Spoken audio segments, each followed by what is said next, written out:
शुभ संध्या। सभी को मेरा प्रणाम। मैं doctor Nishan Tak, international forum for promoting homeopathy के हिंदी सत्र के 557 डे पर आप सभी का हार्दिक स्वागत करता हूँ। आप सभी अवगत होंगे कि IFPH फोरम एक अंतर्राष्ट्रीय होम्योपैथी संस्था है जो पिछले कोविड काल से निरंतर दैनिक वेबिनार का आयोजन करता आ रहा है।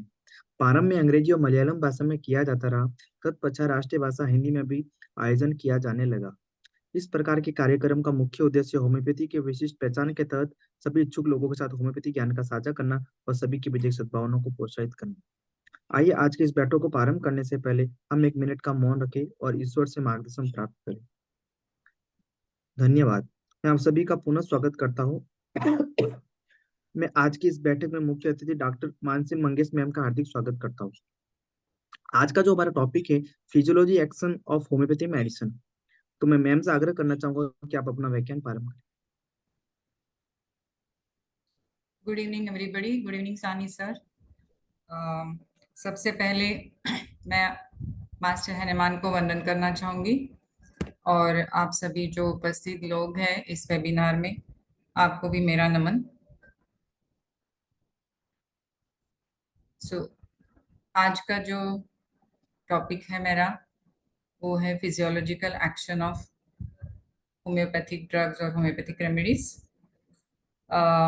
मेरा टीचिंग सब्जेक्ट कॉलेज में जिसमें मैं पढ़ाती हूँ होम्योपैथिक कॉलेज में, तो वो फिजियोलॉजी है। इसकी वजह से सानी सर ने बताया तो मैंने सोचा यही टॉपिक मैं कर लूँ। थोड़ी डिफिकल्टी मुझे शायद हिंदी बोलने में हो जाएगी। आप सब थोड़ा कोऑपरेट कर लेना मुझसे। ये फिजियोलॉजिकल एक्शन के बारे में एक्चुअली बहुत सारी किताबें भी मैं ढूंढ रही थी। एक होम्योपैथी की जो किताब है about physiological actions, physiological materia medica by doctor William Burt, लेकिन उसकी हार्ड कॉपी नहीं मिल सकी। थोड़ा मैंने उसके ऑनलाइन देख लिया है उस बुक को और उसका रेफरेंस लेके भी थोड़ा इसमें ऐड किया है। ये मेरा ब्रीफ इंट्रो है। मैं दापोली होम्योपैथिक मेडिकल कॉलेज में प्रोफेसर फिजियोलॉजी हूँ, HOD भी हूँ और Maharashtra university of health science में बोर्ड ऑफ स्टडीज की मेंबर और एकेडमिक काउंसिल की भी मेंबर हूँ। जैसे कि मैंने बताया, ये टॉपिक मुझे डॉक्टर सानी सर ने दिया। IFPH के इसके पहले कई सेमिनार मैंने वेबिनार मैंने देखे सुने। बहुत सारे अच्छे अच्छे लोग आते हैं और प्रेजेंट करते हैं। मैं इसके लिए सानी सर को एक बार पहले ही धन्यवाद देना चाहूँगी। जैसे कि मैंने बताया, मेरा टॉपिक फिजियोलॉजी, सब टीचिंग सब्जेक्ट फिजियोलॉजी होने की वजह से ये टॉपिक मुझे भी ऐसे अच्छा लगा। और इसका जो स्टडी ऑफ लिटरेचर जो था मेरा, वो भी मैंने थोड़ा थोड़ा पहले भी कई वजह से थोड़ा कर लिया था और इस टॉपिक की वजह से फिर से थोड़ा कर लिया। आशा करती हूँ आप सबको ये अच्छा लगे, हेल्पफुल हो।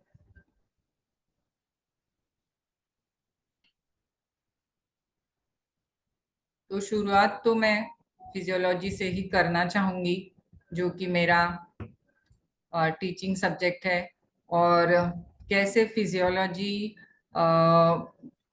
होम्योपैथी से भी रिलेट करती है।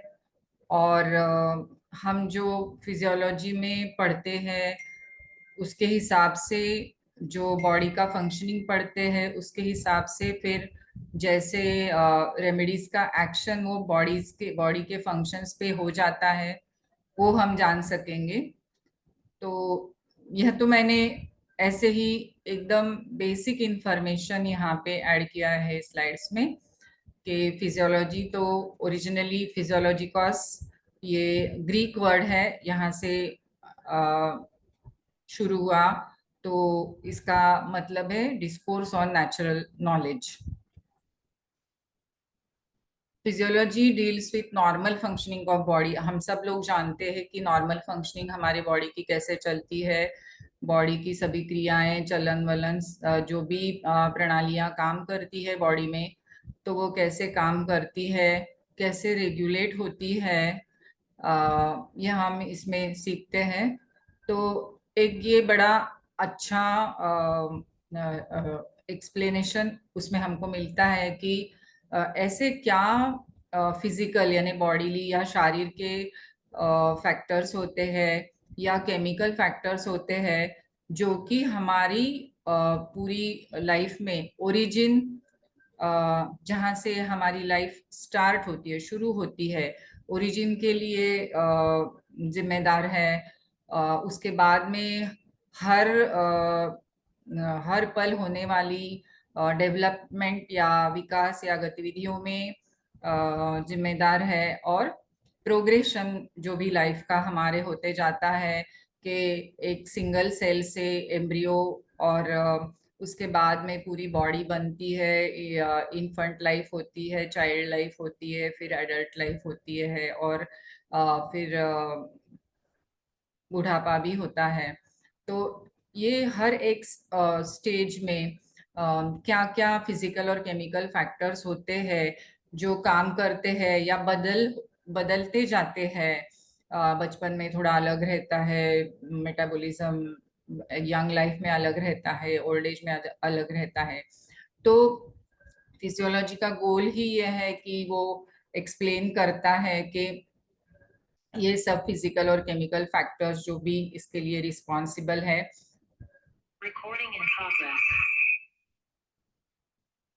और हर तरह के लाइफ को जो भी फंक्शनल आप कैरेक्टर। किसी आईफोन से भी ज्वाइन की हैं? हाँ, मैंने एक्चुअली किया था। मैं निकल जाऊं क्या उसमें से, क्योंकि इको होगा।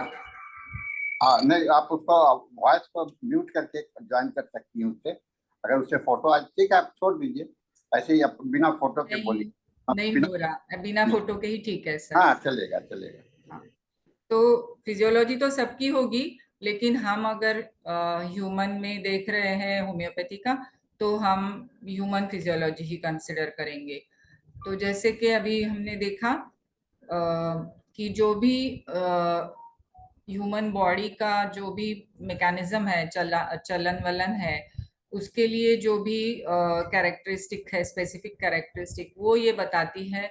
तो इसमें बहुत सारे हम लोग चीजें सीखते हैं कि कैसे सेंसिंग होता है, फीलिंग होता है, और बॉडी का और लाइफ का सीक्वेंस रहता है, ताकि वो बॉडी वहां पे काम कर सके, जिंदा रह सके।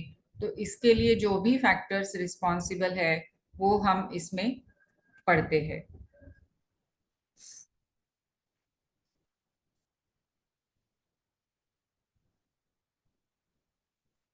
फिर मैं थोड़ा ये होम्योस्टैसिस के कंसेप्ट के बारे में बोलना चाहूंगी। होम्योस्टैसिस एक बेसिक कंसेप्ट है फिजियोलॉजी में, जो कि मैं रिलेट करती हूँ वाइटल फोर्स इन हेल्थ से। क्योंकि ये जो होम्योस्टैसिस का टर्मिनोलॉजी है, ये पहले कॉइन किया था, पहले डिजाइन किया था ब्रैडफोर्ड कैनन ने, जिनका ये एक कंसेप्ट था मिलियो इंटीरियर, यानी कि बॉडी का अंदरूनी नेचर कैसे रहता है, कैसे चलन वलन रहता है इसके लिए, और कैसे सब चीजें बैलेंस में रहती है, संतुलन में रहती है। कि आप अभी कुछ भी खाओ या कुछ भी ना खाओ तो भी आपका शुगर एक स्पेसिफिक रेंज में मेंटेन रहता है। तो वो मेंटेन करने के लिए कुछ ना कुछ क्रियाएं चलती रहती है। तो ये जो कंसेप्ट है स्टैटिक कंडीशंस मेंटेन करने का, जो भी हो, आपका ब्लड शुगर हो, आपके बॉडी का टेम्परेचर हो, आप ज्यादा सर्दी में भी जाओ, आप ज्यादा गर्मी में भी रहो, तो भी बॉडी का टेम्परेचर एक स्पेसिफिक रेंज में कांस्टेंट रहेगा। या जैसे कि मैंने बताया, आप कुछ ज्यादा खा लो या स्वीट खा लो या थोड़ी टाइम के लिए फास्टिंग कर लो, तो भी आपके बॉडी का जो ब्लड शुगर है वो मेंटेन रहेगा। तो सब चीजों के बारे में हम ये बात कर सकते हैं कि सीरम सोडियम रहेगा, सीरम क्रिएटिनिन रहेगा, सीरम अल्कलाइन फॉस्फेटेज रहेगा, जो भी एंजाइम्स है, इलेक्ट्रोलाइट्स है, सारी सब्सटेंसेस है।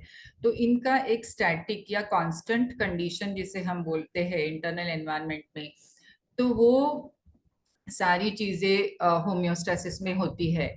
Body temperature, pH, concentration of various solutes in the extra cellular fluid में या इंट्रासेल्यूलर फ्लूइड में। तो ये जो कंसेप्ट है कि कांस्टेंट रखना या एक हेल्थ पैरामीटर्स के इसमें रखना, तो ये कंसेप्ट है होम्योस्टेसिस का। तो ये मुझे लगता है कि हम लोग इसको रिलेट कर सकते हैं कि वाइटल फोर्स इन हेल्थ को, क्योंकि वाइटल फोर्स इन हेल्थ में सब नॉर्मल रहता है। तो ऐसे इन सारी चीजों को स्टैटिक मेंटेन करने के लिए बहुत सारी कंट्रोल सिस्टम्स रहती है बॉडी में, और उसमें सबसे ज्यादा इंट्रिकेट सिस्टम जो है वो जेनेटिक कंट्रोल सिस्टम है। तो ये जो जेनेटिक कंट्रोल सिस्टम है, आज अभी बहुत सारे रिसर्च हो रहे हैं, और कई रिसर्चेस में ऐसा भी पता चल रहा है कि होम्योपैथी के एक्शन से जीन एक्सप्रेशन भी आल्टर होता है। या तो कई लोगों ने कैंसर्स में अच्छी तरह से होम्योपैथी का इस्तेमाल किया है, तो उसमें भी ऑन्कोजीन्स पे उसका प्रभाव होता है। तो ये जो बेसिक कंट्रोल सिस्टम है बॉडी का, कि डीएनए रहता है, फिर डीएनए में जेनेटिक कोड रहेगा, उसके हिसाब से आरएनए बनेंगे, उसके हिसाब से डिफरेंट प्रोटीन्स बनेंगे बॉडी में, या तो वो ट्रांसपोर्ट करने वाले रहेंगे या तो कोई एंजाइम्स वाले प्रोटीन रहेंगे। तो ये बाद में अगर एक स्पेसिफिक एंजाइम ज्यादा बनता है तो वो जो क्रिया करता है वो ज्यादा होगी, अगर वो कम बनता है तो वो कम होगी। तो ये इसका जो मूल है या बेस है, ये सब जेनेटिक कंट्रोल सिस्टम पे है।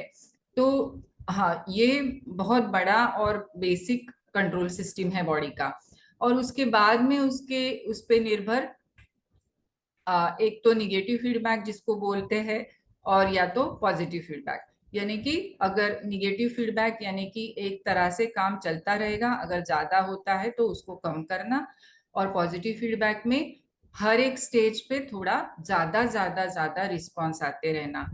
तो ज्यादा करके बॉडी में बहुत सारे निगेटिव फीडबैक मैकेनिज्म्स है, जैसे कि ब्लड प्रेशर का कंट्रोल निगेटिव फीडबैक से है, CO2 का निगेटिव फीडबैक से है, हार्मोनल सिस्टम्स का निगेटिव फीडबैक से है। और पॉजिटिव फीडबैक कुछ ही चीजों में दिखता है हमको, जैसे कि ब्लड ब्लड कोएगुलेशन का है या चाइल्ड बर्थ का है।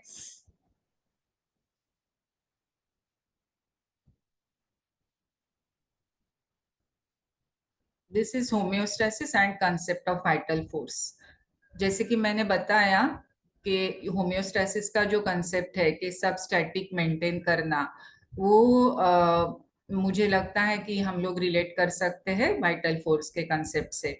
सो हम सबको पता है ये सब spiritual vital force in the healthy condition of the human, the dynamis that animates the material body, rules with unbounded sway, retains all the parts of the organism in admirable harmonious vital operation as regards both sensations and functions। तो सब यानी सब एक limit में रहता है, सब एक संतुलन में रहता है, तो वो वाइटल फोर्स इन हेल्थ रहेगा, so that the mind can freely employ this living healthy instrument for the higher purpose of our existence।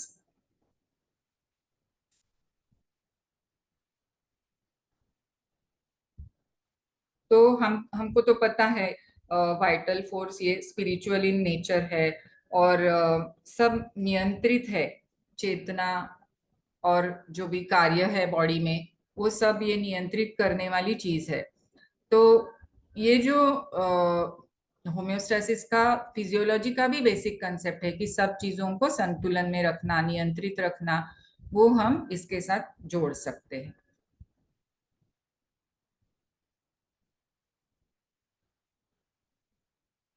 तो ये हमारे Organon of medicine 6th edition का एफोरिज्म नंबर 9 और 10 मैंने यहाँ पे कोट किया है, जो कि वाइटल फोर्स के बारे में बताता है। एक रिवीजन के हिसाब से मैंने यहाँ पे किया है ये।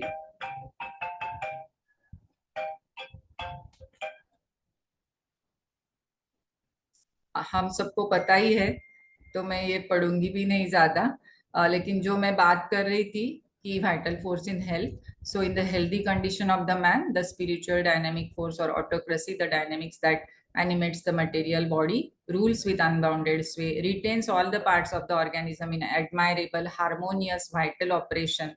तो इससे हमको पता चलता है ना कि वो सब नॉर्मल हार्मोनियस कंडीशन में रखने वाला कौन है, तो वो वाइटल फोर्स इन हेल्थ है।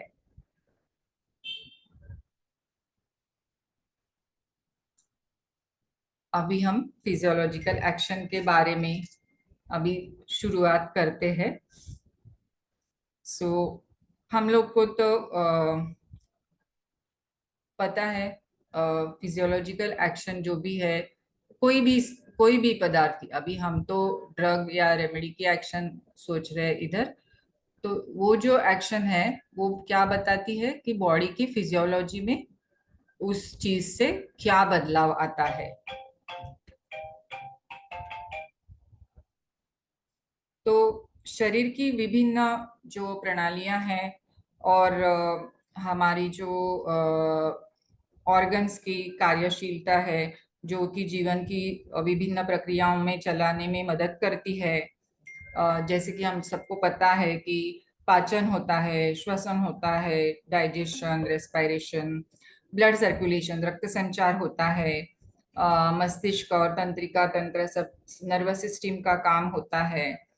तो इनके लेवल पे यानी कि शरीर की जो सेल्स है, कोशिका बोलते हैं शरीर की जो सेल्स है या टिश्यूज है, तो कोशिका और ऊतक या ऑर्गन्स पे इसका क्या असर होता है, क्या परिणाम होता है, तो वो जो हम लोग को समझ में आता है वो उसका फिजियोलॉजिकल एक्शन है। अभी हम लोग को तो पता है कि होम्योपैथी के जो मेडिसिन है वो कई सारी चीजों से बने हुए हैं। कई सारे मेडिसिन है जो कि प्लांट सोर्स के हैं, कई सारे मेडिसिन है जो कि एनिमल सोर्स से बने हैं, कई सारे मिनरल्स के हैं या तो नोजोड सार्कोड है, तो सब चीजों से हमारी दवाइयां बनी हैं। तो इन चीजों के बॉडी के ऊपर फिजियोलॉजिकल फंक्शन में क्या क्या परिणाम होते हैं, क्या क्या असर होते हैं, ये जो सब बताते हैं ये है फिजियोलॉजिकल एक्शन। ये सब मालूम होना बहुत आवश्यक है, बहुत जरूरी हो जाता है, क्योंकि इसी के हिसाब से उस दवा का शारीरिक व्याधियों में, डिसीजेस में उपचार के लिए उपयोग होगा, हम लोग इस्तेमाल कर सकेंगे इसको।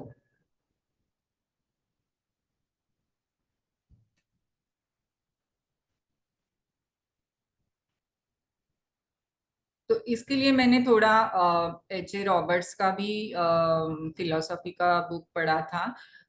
उनका जो बुक है the principles and art of cure by homeopathy, उसमें जो चैप्टर 12 है उसमें उन्होंने बताया है डायनेमिक एक्शन ऑफ ड्रग्स।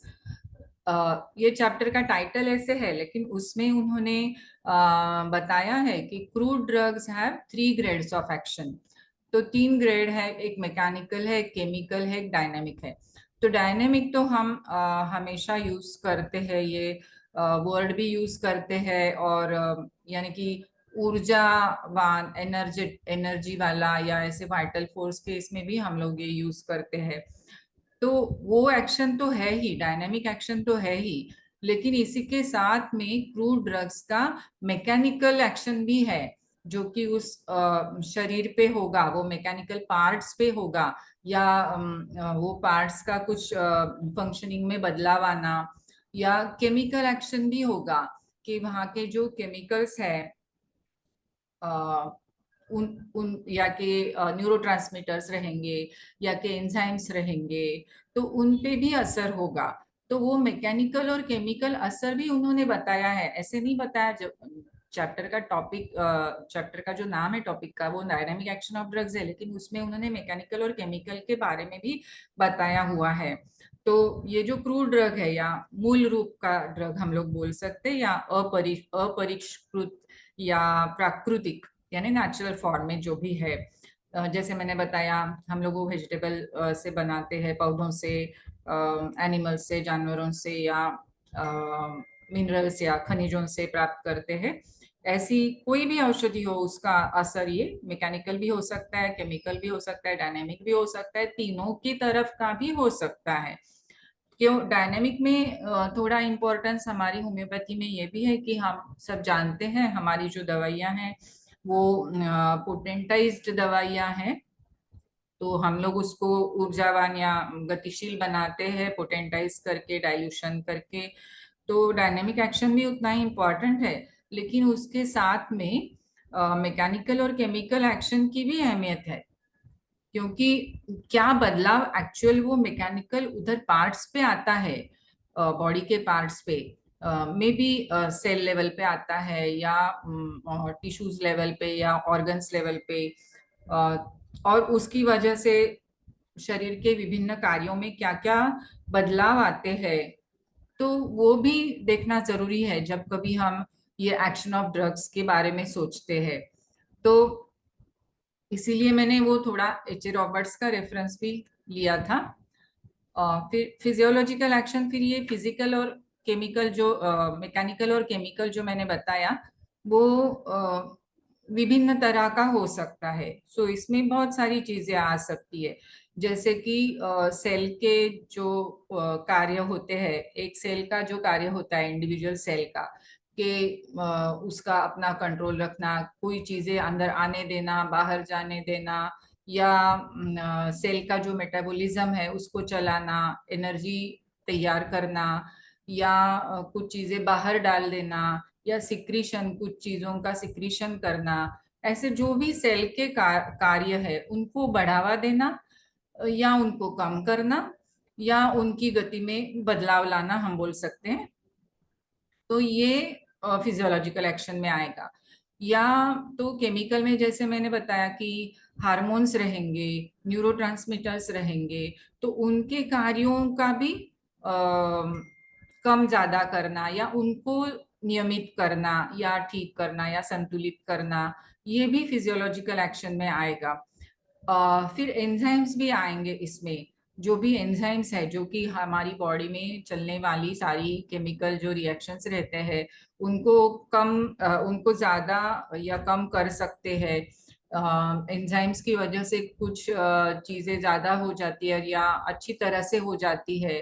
तो जैसे कि कार्बोनिक एनहाइड्रेज एक बहुत सारा इंपॉर्टेंट एंजाइम है, या तो हमारी रेड सेल के रक्त कोशिकाओं के एंजाइम्स है G6PD जैसे। तो हर एक का अपना अपना कार्य रहता है, तो वो कार्य या तो कम करना या तो ज्यादा करना या उसको संतुलित करना, ये काम बॉडी में चलते रहता है। तो उस पे क्या असर होता है दवाई का। उसी तरह से मैकेनिकल अगर हम बात करें तो रक्त संचार में भी बदलाव हो जाता है। रक्त संचार में बदलाव करना जो काम है वो भी हो सकता है ड्रग की वजह से कोई भी। तो अगर रक्त संचार में बदलाव आता है तो कम ज्यादा रक्त संचार होता है, ब्लड फ्लो कम ज्यादा होता है, ज्यादा होता है तो ऑक्सीजन अच्छे से जाता है, कम होता है तो ऑक्सीजन अच्छे से नहीं जाएगा उस टिश्यू को, न्यूट्रिशन भी नहीं जाएगा उस ब्लड में से जाने वाला, तो उसमें बदलाव आ जाएगा। तो ऐसे तो देखा जाए तो बहुत ही महत्वपूर्ण है। क्योंकि हमारी तरह से, क्योंकि मैं क्या समझती हूँ कि अगर हमको ये पता चले कि हमारा जो होम्योपैथी वाला ड्रग है वो इस लेवल पे क्या और कैसे काम करता है। क्योंकि हम सबको तो पता है कि अपना तो होम्योपैथी का लॉ ऑफ सिमिलर्स यही बेसिस है। तो और ड्रग प्रूविंग होता है और फिर जो असर वो रेमेडी करती है हमारी बैलेंस में रहने वाली बॉडी पे, तो वो जो सिम्टम्स पैदा होते हैं उसके लिए हम लोग वो पोटेंटाइज फॉर्म में यूज करते हैं। तो इसके लिए ये एक्शंस पता होना हमारे लिए बहुत जरूरी होता है, क्योंकि इसका उपयोग हमें हमारे लॉ ऑफ सिमिलर्स पे करना है। इसीलिए पता होना चाहिए, क्योंकि हमारा जो लॉ, बेसिक लॉ है होम्योपैथी का, वो है सिमिलिया सिमिलीबस क्युरेंटर। सो ये सारी होम्योपैथिक दवाइयां हम इसी पे निर्भर, इसी के तत्व पर यूज करते हैं, और इसीलिए सारे ड्रग प्रूविंग्स किए गए हर दवाई का परिणाम जानने के लिए। लेकिन ऐसी बात नहीं है कि सिर्फ हमने ड्रग प्रूविंग की तो ऐसे कर दिया कि बस ब्रूअर्स के पास से हमने ऑब्जेक्टिव और सब्जेक्टिव सिम्टम्स कलेक्ट कर लिए।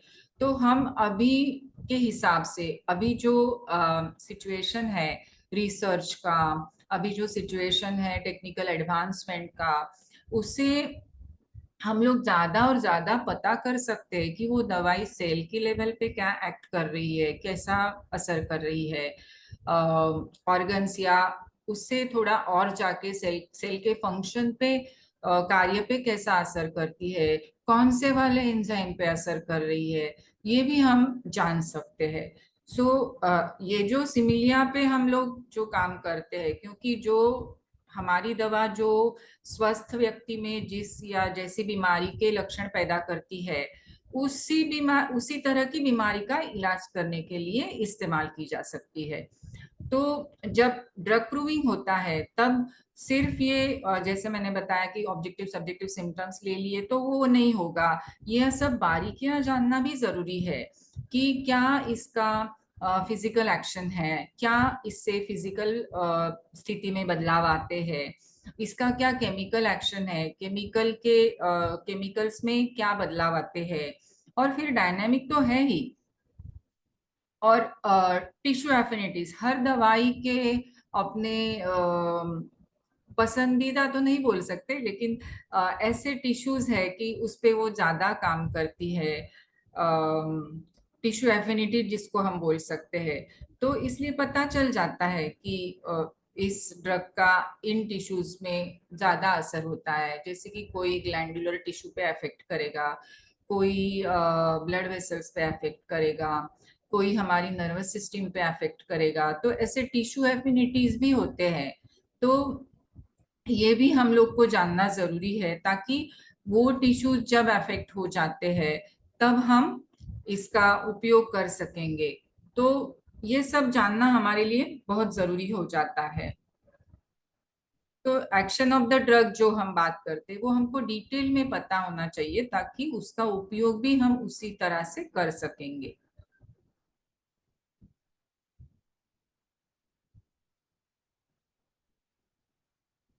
इतना सारा हम लोग ये करते हैं, लेकिन फिर भी होम्योपैथिक दवाइयों के जो दवाई का जो असर है तो उसका एकदम सही या सटीक तरीका जो है वो हम ऐसे साइंस के बलबूते पे अच्छी तरह से अभी तक नहीं बता सकते। हम रेमेडीज देते हैं, पेशेंट्स अच्छे भी हो जाते हैं, हम लोग वो एविडेंस बेस भी कर सकते हैं कि पहले उनका सोनोग्राफी में ऐसा दिख रहा था अभी नहीं है, या तो स्टोन था वो गिर गया, या तो ट्यूमर था वो रिग्रेस हो गया। लेकिन फिर भी एग्जैक्ट ऐसे जिसे हम बोलते हैं कि बारीकियां उसकी, तो वो हम नहीं बता सकते। असर होता है, लोग ठीक होते हैं, ये 100% है, पर हमेशा ये बहस का मुद्दा रह चुका है। इसके लिए थोड़ा और अनुसंधान और रिसर्च की जरूरत है मेरे ख्याल से। और आज की जो मैंने पहले ही बताया कि आज की जो साइंस और टेक्नोलॉजी का स्टेटस है, एडवांसमेंट्स है, उसके स्तर से ये देखा जाए तो इसमें और थोड़ा अनुसंधान करे तो अच्छा रहेगा। सिर्फ ड्रग प्रूविंग से नहीं होगा कि ऐसे सिम्टम आए, तो बाकी इसके फिजिकल केमिकल असर भी ढूंढने पड़ेंगे, क्योंकि शरीर की स्वस्थ होने की जो प्रक्रिया है ना, उसमें स्टिम्युलेशन या प्रेरणा देते हैं या क्या करते हैं तो इसकी वजह से क्योर हो जाता है, या तो हमारे इम्यून सिस्टम जिसको हम रक्षा प्रणाली बोलते हैं उस पे क्या असर होता है, इसके लिए ये सब ठीक हो जाता है। क्योंकि आजकल तो बहुत सारे हम लोग ऐसे रोग देख रहे हैं कि जो इम्यून सिस्टम पे डिपेंडेंट है, ऑटो इम्यून डिसीजेस है, सोरियासिस में हम देखते हैं, या तो कई सारे इम्यूनोलॉजिकली अफेक्टेड डिसीजेस हम देखते हैं।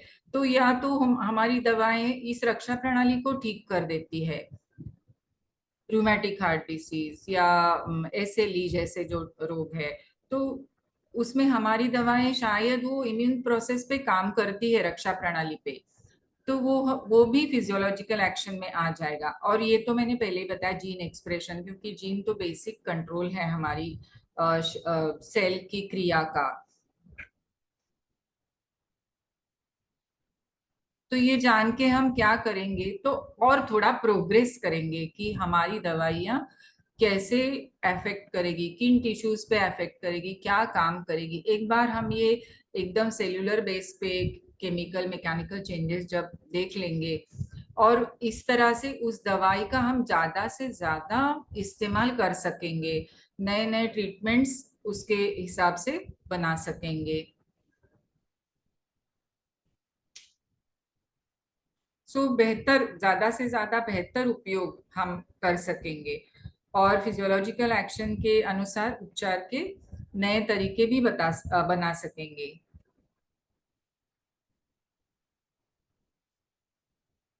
अभी प्रिस्क्राइबिंग हम जो कर सकेंगे फिजियोलॉजिकल एक्शन को जान के, उसके बारे में जो मैंने पहले ही बताया कि लॉ ऑफ सिमिलर्स पे हम लोग बेस है। तो जो भी लक्षण पैदा होते हैं वो मूल रूप से या क्रूड ड्रग से वो ठीक होते हैं पोटेंटाइज ड्रग से। सो इसके लिए सारी दवाई के फिजियोलॉजिकल एक्शन के बारे में जान लेना बहुत जरूरी हो जाता है, और क्योंकि उसके फिजियोलॉजिकल एक्शन के हिसाब से हम उस तरीके के रोगों में उसका प्रयोग या इस्तेमाल कर सकते, ताकि सब ठीक हो जाएगा। इसके लिए थोड़ा प्रिस्क्राइबिंग के लिए मैंने ज्यादातर बोरिक मैट्रिया के बुक का संदर्भ लिया है। ये फिर से वही है लॉ ऑफ सिमिलिया, जो कि हमारा इटर्नल ये है प्रिंसिपल है कि क्रूड डोज में जो सिम्टम आते हैं उनको क्योर करने में हम वो ही डाइल्यूटेड डोसेस में यूज करते हैं। और एक मैंने ये पहले रेफरेंस में बताया जो कि फिजियोलॉजिकल मैट्रिया बाय विलियम बर्ड, तो इसकी हार्ड कॉपी तो नहीं मिल सकी, लेकिन मैंने ये बुक थोड़ा ऑनलाइन देख के इसमें से भी थोड़े रेफरेंसेस कलेक्ट किए और मैं आपको शेयर करना चाहूंगी। ये जो मैट्रिया मैंने देखी उसमें फिजियोलॉजिकल एक्शन का ये जो पहला लिस्ट ऑफ ग्रुप्स मैंने देखा, तो एक बहुत सारे जो ड्रग्स है ना, तो इसमें सिर्फ एनिमल, पहले एनिमल ऐसे मेंशन किया, लेकिन रेमेडीज तो सभी ग्रुप्स की है, वेजिटेबल किंगडम की भी है, एनिमल की भी है, और बाकी सभी है। तो इसमें जो बताया हुआ है जैसे सेरेब्रल सेंट्रिक्स की, जिनका परिणाम ज्यादा करके सेरेब्रम पे होगा, मस्तिष्क पे होगा, तो ऐसे जो रेमेडीज का ग्रुप है वो भी दिया हुआ है। कुछ रेमेडीज जो है वो न्यूमोगैस्ट्रिक्स पे काम करती है, तो वो दवाइयाँ ग्रुप में बना के दी है, या एंटीरियर स्पाइनल सेंट्रिक या पोस्टीरियर स्पाइनल सेंट्रिक। हम सबको पता है कि स्पाइन में से ट्रैक्स जाते हैं, तो असेंडिंग ट्रैक्स है, डिसेंडिंग ट्रैक्स है, क्रॉस करके जाने वाले ट्रैक्स है। तो उसमें क्या क्या तरह के संदेश आते जाते रहते हैं, और ऐसे बॉडी का चलन बलन चलता रहता है। तो इसमें इतना उस टाइम पे भी इतना मैं बोल सकती हूँ डिटेलिंग, बारीकियां दी गई हुई है कि एंटीरियर स्पाइनल अलग से दिए, पोस्टीरियर स्पाइनल अलग से दिए। तो मुझे ये बहुत अच्छा लगा, लेकिन मैं मेरे पर्सनल लेवल पे बोलती हूँ कि हम लोग ये और थोड़ा अच्छे से कर सकते हैं, जो करंट टेक्नोलॉजी और एडवांस साइंस एडवांसमेंट का स्टेटस है उसको देख के।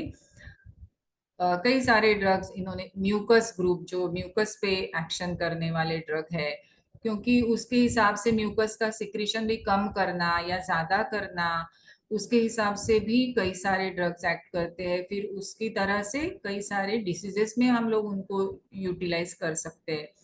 सीरस ग्रुप अलग से दिया हुआ है, लिम्फेटिक और ग्लैंडुलर ग्रुप अलग दिया हुआ है कि कौन से सीरस में, सब सीरस मेम्ब्रेन्स है हमारे, प्लूरा, पेरिटोनियम, या इवन साइनोवियल मेम्ब्रेन, जो भी मेम्ब्रेन्स है बॉडी में, तो वहां पे एक्ट करने वाले ड्रग्स है।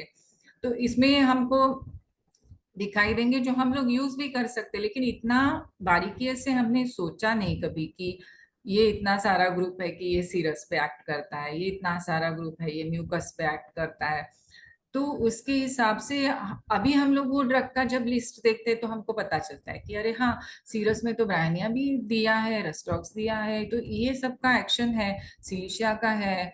तो ऐसे हम अभी इन्होंने इतना काम करके दिया है हमारे लिए, तो हम थोड़ा ये और रिफाइन कर सकते हैं रिसर्च के हिसाब से। सो लिम्फेटिक एंड ग्लैंडुलर अलग से दिया है, एडिपोज ग्रुप भी अलग से दिया है कि जो भी फैटी टिश्यू है हमारे बॉडी का स्टोरेज फैट एडिपोज टिश्यू, तो एडिपोज भी अलग से दिया हुआ है। ऑसियस बोनी टिश्यू, बोन कार्टिलेज, उस पे परिणाम करने वाले जो भी ड्रग्स है वो भी, उनका भी एक ग्रुप बना के दिया है। फिर ये मस्कुलर ग्रुप जो मसल्स पे काम करते हैं हमारे स्नायु पे, तो वो भी अलग से ग्रुप बना के इसमें दिया है कि जो भी ड्रग्स वो उस तरह के ऑर्गन्स पे या टिश्यूज पे काम करते हैं। ब्लड का अलग से बनाया हुआ है, सारे एसिड्स, फिर कई सारे मेटल्स उसमें दिए हुए हैं। स्किन का अलग से ग्रुप बनाया है, जो भी रेमेडी स्किन पे एक्ट करने वाले हैं। हाँ, इसमें स्किन पे एक्शन यानी कोई भी एक्शन हो सकता है, स्किन का ड्राइनेस भी हो सकता है, स्किन का एक्ने भी हो सकता है, स्किन का और भी कोई कंप्लेन हो सकता है, ऑटो इम्यून भी हो सकता है। फिर ऑर्गेनिक ग्रुप दिया है और सोलर एक्सेंट्रिक्स भी दिए हुए हैं फॉर एक्यूट एंड सब एक्यूट डिसीजेस। फिर ओवेरियो यूटेराइन ग्रुप, तो जो भी रेमेडीज हमारी है जो ओवरीज या यूटेराइन या फीमेल सेक्सुअल ऑर्गन्स पे एक्ट करती है, उनका भी ये अलग से ग्रुप दिया हुआ है। तो ये तो मैंने सिर्फ ऐसे इंट्रोडक्शन में से ले लिया है, लेकिन जिनको भी इंटरेस्ट है आप ये बुक जरूर देख लो कि मुझे ये बहुत बात अच्छी लगी कि अगर हम टोटलिटी भी बोलते हैं और ये भी बोलते हैं कि डायनामिक एक्शन भी बोलते हैं, लेकिन उसके साथ में थोड़ा हम लोग को ये फिजियोलॉजिकल एक्शन, टिश्यू एफिनिटी और टिश्यूज पे क्या एक्शन होता है वो भी मालूम होना उतना ही जरूरी है।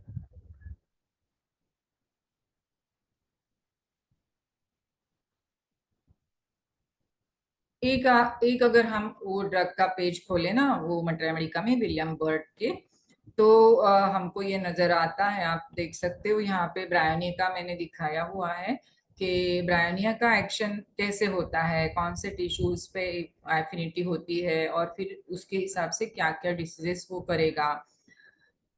तो बहुत सारा कुछ कुछ तो डिटेल्ड इंफॉर्मेशन इसमें मुझे मिला कि over the liver it has a powerful influence, lastly on the kidneys and mucous membrane and large intestines.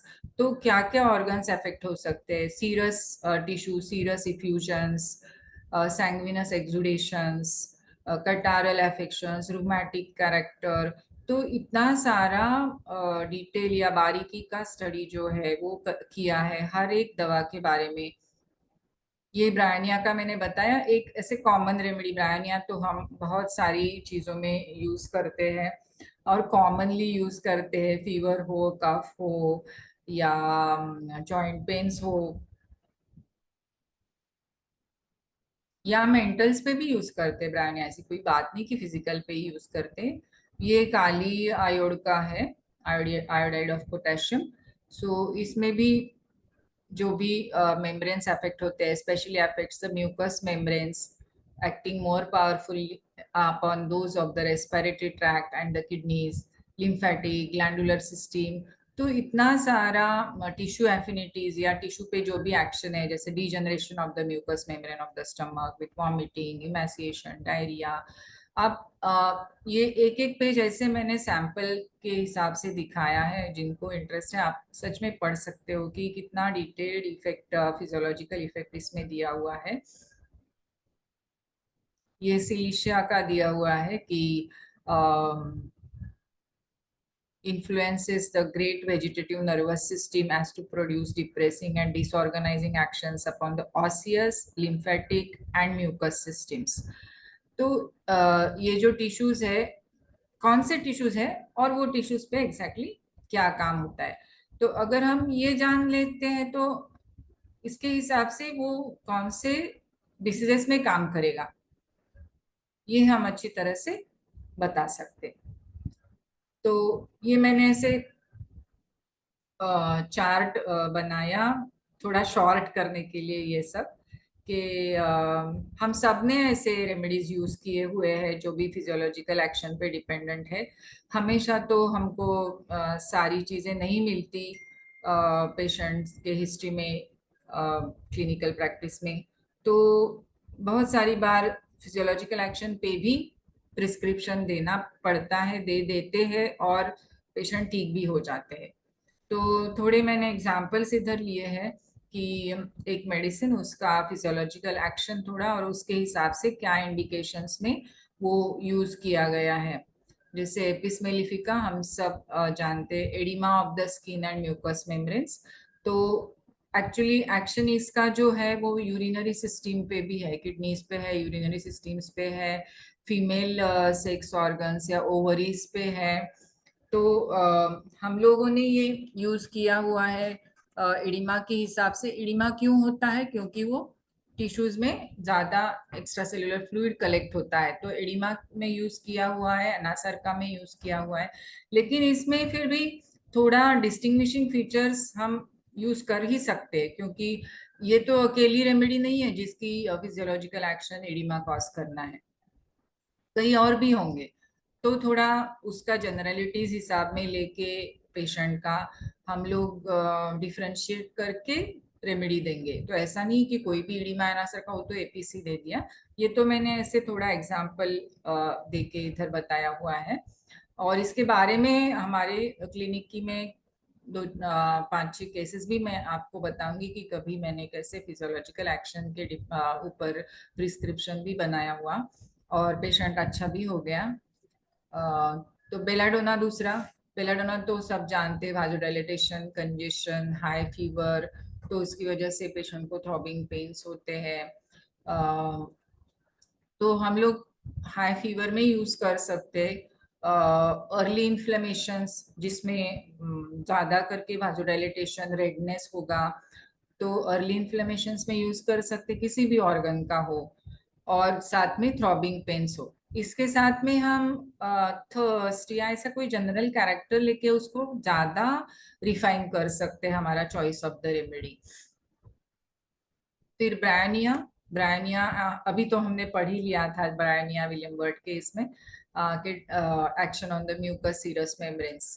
तो म्यूकस मेम्ब्रेन्स का ड्राइनेस होता है, लेकिन ड्रॉप्सिकल इफ्यूजन्स होते हैं साइनोवियल और सीरस मेम्ब्रेन में। तो ये जो इफ्यूजन्स होते हैं उसकी वजह से जॉइंट का स्वेलिंग, इसमें हम लोग यूज कर सकते हैं। आर्थराइटिस जब होता है तो राइट साइड का रेमेडी है, तो राइट नी का रहेगा तो उसमें ज्यादा काम आएगा। या तो dryness of the mucous membrane giving dry cough, ज्यादा प्यास होगी उसको, तो ऐसे कंडीशंस में ब्रायनिया भी। प्लूराइटिस, ये सीरस मेम्ब्रेन में प्लूराइटिस आ गया, प्लूरसी आ गई, तो ये हम यूज कर सकते हैं। फिर कैंथरिस, कैंथरिस ज्यादा करके यूरिनरी सिस्टम पे काम करता है।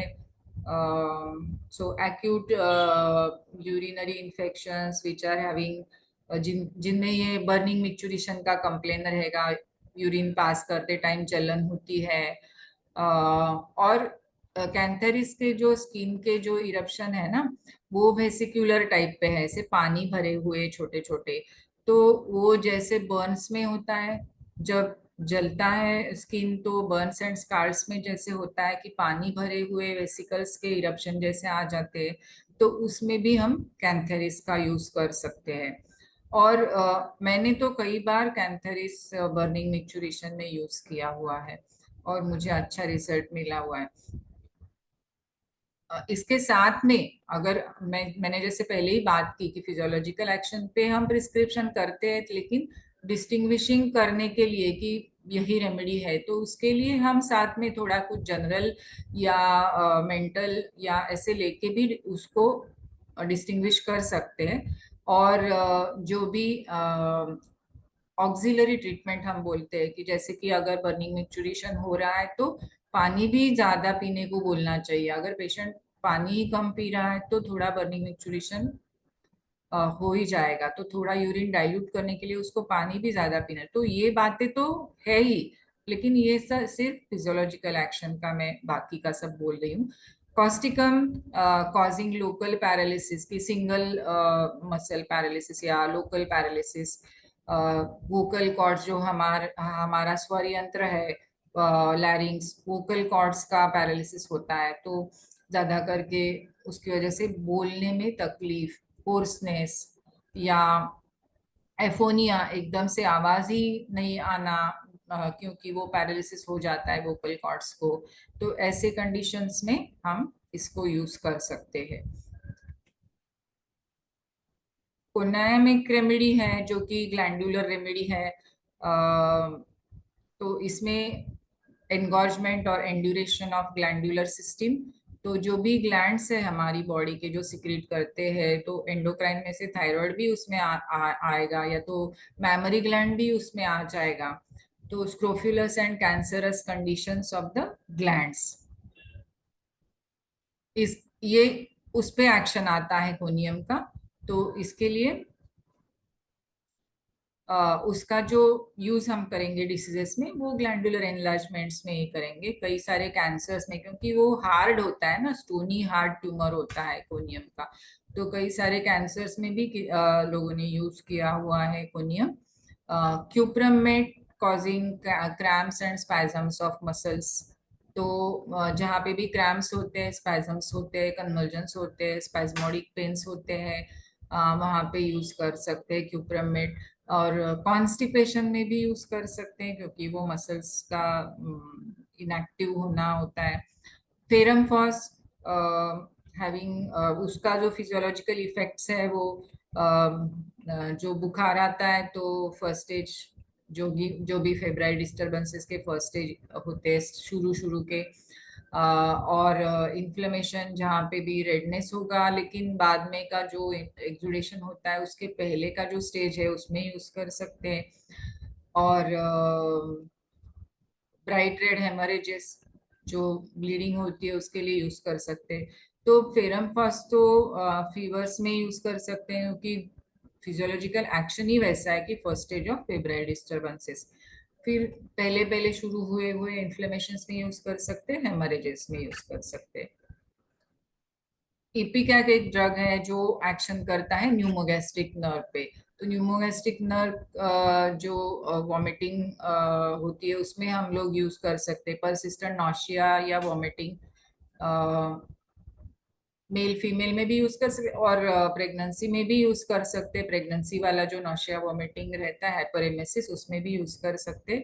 उसमें भी हम लोग, जैसे मैंने बताया कि कैरेक्टरिस्टिक से डिस्टिंग्विश कर सकते, क्योंकि इपिकैक में क्लीन टंग, थर्स्टलेसनेस, ऐसे उसके एडिशनल कैरेक्टरिस्टिक्स हम लोग लेके यूज कर सकते डिपेंडिंग ऑन फिजियोलॉजिकल एक्शन।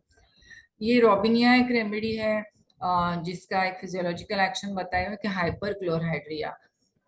तो HCl का जो सिक्रीशन होता है स्टमक में वो ज्यादा होता है इसमें। तो ये रेमेडी हम लोग वो हाइपर एसिडिटी में यूज कर सकते हैं। कितने सारे पेशेंट्स आजकल होते हैं हाइपर एसिडिटी के, लेकिन इसमें भी वो थोड़ा टाइप ए पर्सनालिटी या स्ट्रेस, ये जो चीजें हैं उसके उसके ऊपर भी काम करना जरूरी होता है। मैकफॉस है एंटीस्पैज्मोडिक न्यूरल्जिक पेन्स, फ्लैचुलेंट कोलिक, इसमें यूज कर सकते हैं। नाइट्रमूर है, उसमें भी ड्राई म्यूकस मेम्ब्रेन्स है, थर्स्ट है इसकी वजह से। और ड्राई म्यूकस मेम्ब्रेन की वजह से बहुत सारी कंप्लेंट्स है, कॉन्स्टिपेशन भी होता है उसमें, ड्रॉप्सी, इडिमा, ये वाला भी एक्शन है उसमें। क्लोरोसिस भी है, पेलनेस, एनीमिया। तो इन सारी चीजों में हम लोग यूज कर सकते हैं। ड्राई म्यूकस मेम्ब्रेन की वजह से ये कॉन्स्टिपेशन या डिस्पार्यूनिया में यूज कर सकते। क्लोरोसिस तो एनीमिया में यूज कर सकते। नक्सोमिका हम बहुत सारे लोगों की बहुत फेवरेट रेमेडी होती है, डाइजेस्टिव डिस्टर्बेंसेस कॉज करते हैं नक्सोमिका। नक्सोमिका एक्शन है पोर्टल कंजेशन। तो हर तरह के इंडाइजेशन में, कॉन्स्टिपेशन, हेमोराइड्स में ये काम करेगी पोर्टल कंजेशन की वजह से। फॉस्फोरस है irritation, inflammation, degeneration of the mucous membrane, serous membrane, bone पे भी एक्ट करता है। हम लोग सब जानते हैं फॉस्फोरस एक बोन का मेन कंटेंट है। ब्लीडिंग में भी ब्लीडिंग का भी इफेक्ट होता है। तो ये सारी चीजों के लिए हम लोग यूज कर सकते हैं रेस्पिरेटरी इन्फ्लेमेशन, ऑस्टियोपोरोसिस। सिम्फाइटम एक ड्रग है जो पेरियोस्टियम में टेंडन्स पे एक्ट करता है, तो delayed healing of the fracture में हम लोग इसको यूज कर सकते हैं। बेलिस्पेरेनिस एक ड्रग है जो कि मस्कुलर फाइबर्स पे एक्ट करता है, तो सारे मसल्स और ब्लड वेसल वाले भी जो मसल है उस पे भी। तो फॉल में जब हिस्ट्री ऑफ फॉल से पेशेंट आता है, इंजुरी है, मसल टिश्यूज को इंजुरी है, तो उसमें भी काम करेगा। यूफ्रेशिया कंजंक्टिवाइटिस में काम करता है, हम लोग सारे लोग बहुत सारा यूज करते हैं यूफ्रेशिया कंजंक्टिवाइटिस में। बरेट्रम एल्बम जो है वो कोलैप्स, वॉमिटिंग, पर्जिंग कॉज करता है एज अ फिजियोलॉजिकल एक्शन, तो उसमें हम उसको हम गैस्ट्रोएंटराइटिस या शॉक में यूज कर सकते हैं।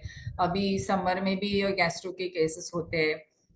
सबाइना एक जो है वो सीरस और फाइब्रस मेम्ब्रेन्स पे एक्ट करता है, हेमरेजेस कॉज करता है, तो ये हम ज्यादा करके मेट्रोरेजिया में यूज करते हैं। और पायरोजिनम एक जो है वो फीवर्स और सेप्सिस उसका फिजियोलॉजिकल एक्शन है, तो सेप्टिक स्टेट्स, सेप्टिक फीवर्स में हम इसको यूज कर सकते हैं। तो ऐसे कई सारे मेडिसिन हम लोग ऐसे लिस्ट कितना भी दे उतना, बहुत सारे ड्रग्स है। मैंने इसके लिए बोरिक देखा है हमेशा।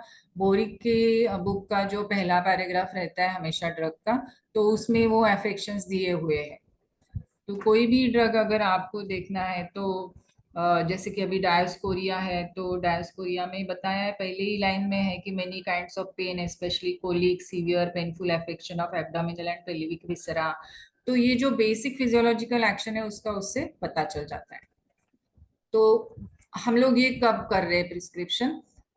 जब भी पैथोलॉजी हमको मार्क्ड दिखती है या पेशेंट ज्यादा सब्जेक्टिव सिम्टम नहीं दे सकता। मैं एक ऐसे थोड़े छोटे गांव में प्रैक्टिस करती हूँ। अभी अभी यहाँ पे होम्योपैथी लोगों को अच्छे से पता चलने लगी है, तो पेशेंट्स को वो हिस्ट्री देने में सब्जेक्टिव ज्यादा नहीं बोलते, या तो सब्जेक्टिव लेना थोड़ा डिफिकल्ट हो जाता है।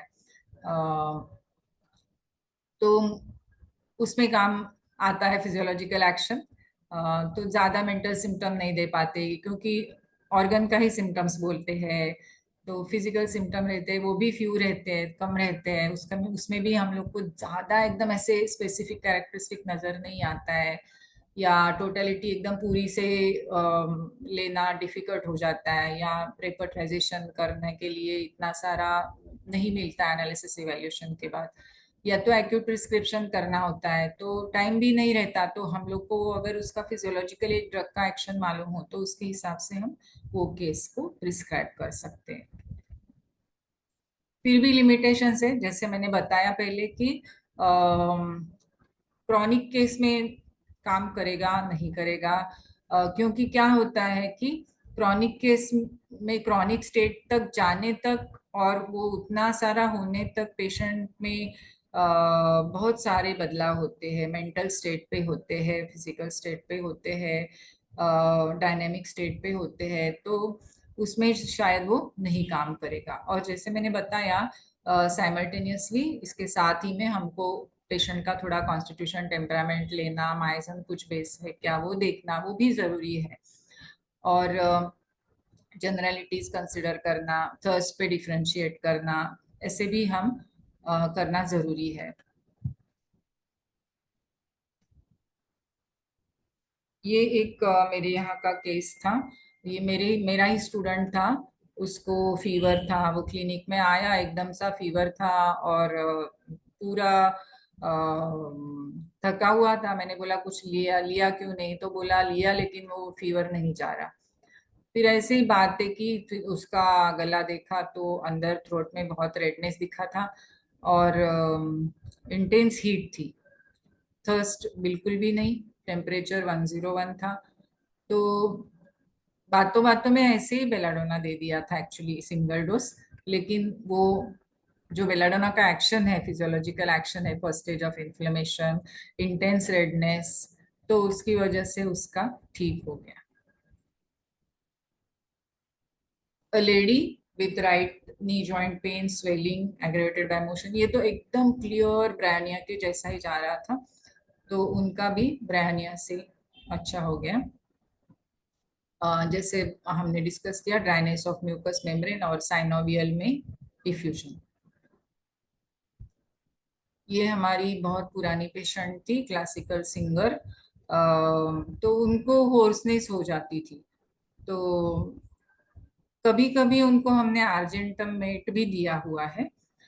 लेकिन एक बार आए थे तभी ऑलमोस्ट एफोनिया था और कफ भी था, थोड़ा स्कैंटी एक्सपेक्टोरेशन था, और better by drinking cold water. तो उनको थोड़ा एक ऐसे फेस पे भी मस्सा दिखता था और एक हाथ पे भी था, तो वो कंसिडर साइकोटिक कंसिडर करके कॉस्टिकम दिया था। एफोनिया था ऑलमोस्ट इसके लिए, तो उनका भी ठीक हो गया था।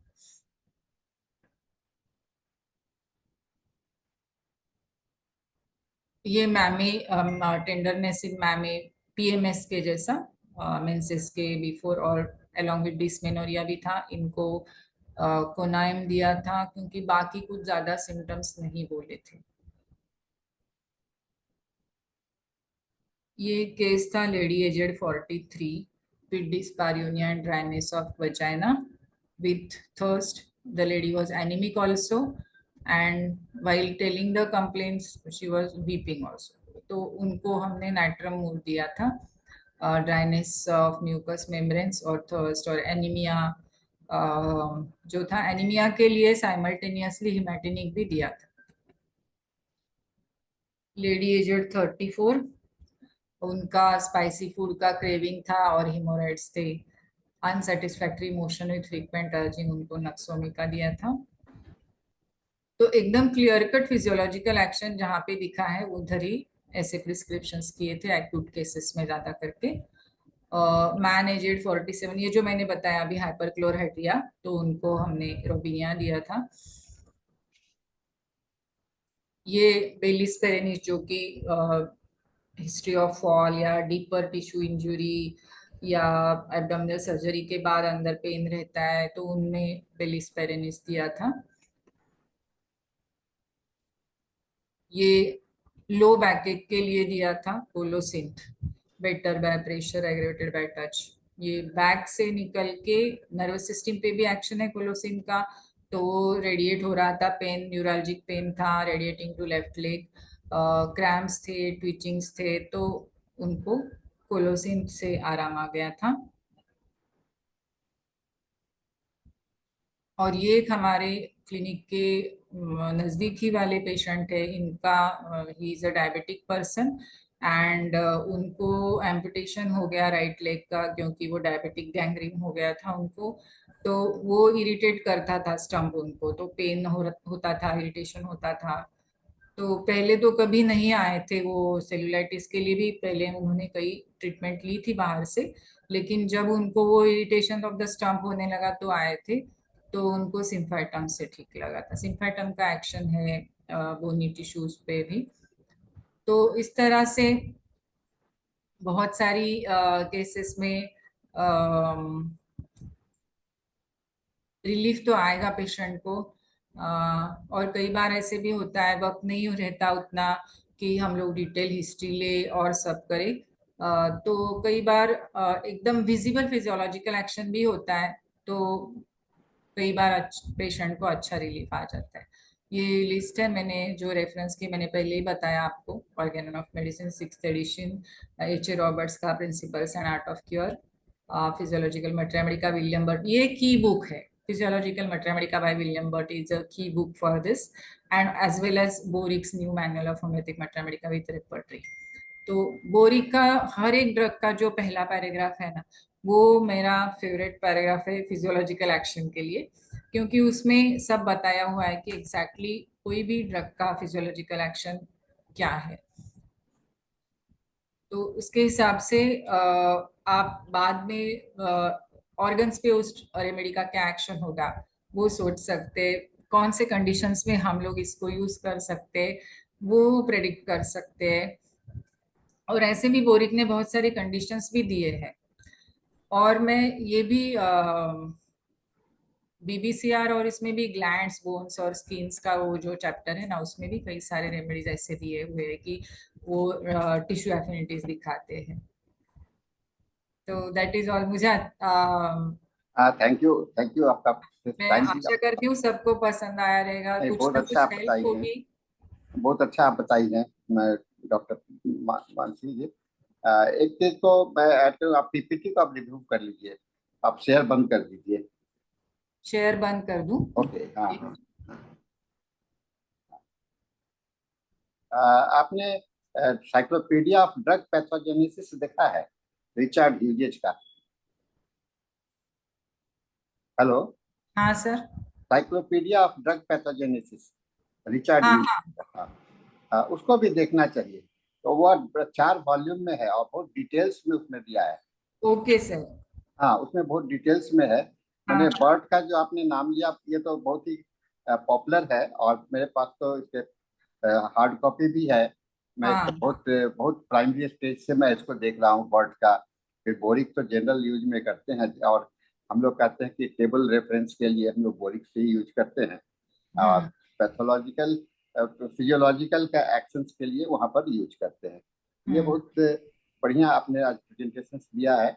और मुझे लगता है कि हम लोग दवा का 2 साइड 2 एंगल होता है और दोनों एंगल को देखना हम लोगों के लिए बहुत जरूरी होता है। एक फिजियोलॉजिकल एंगल होता है और एक डायनेमिक एंगल होता है, और हाँ दोनों को मिला करके ही हमारा टोटलिटी कंप्लीट हो सकता है। हाँ तो सर।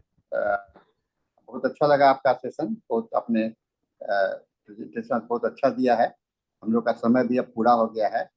हम लोग अब समय को आपके सेशन को क्लोज करते हैं। And now the thank session, you sir. Thank you and thank you for coming. And फिर से आइए, फिर और एक टॉपिक लेकर के मैं आपसे बात कर लूंगा। Yes sir, thank you so much. Thank you. And with this, the session is handed over to Dr. Saji Kudyat for his English session. You can start your session now, sir.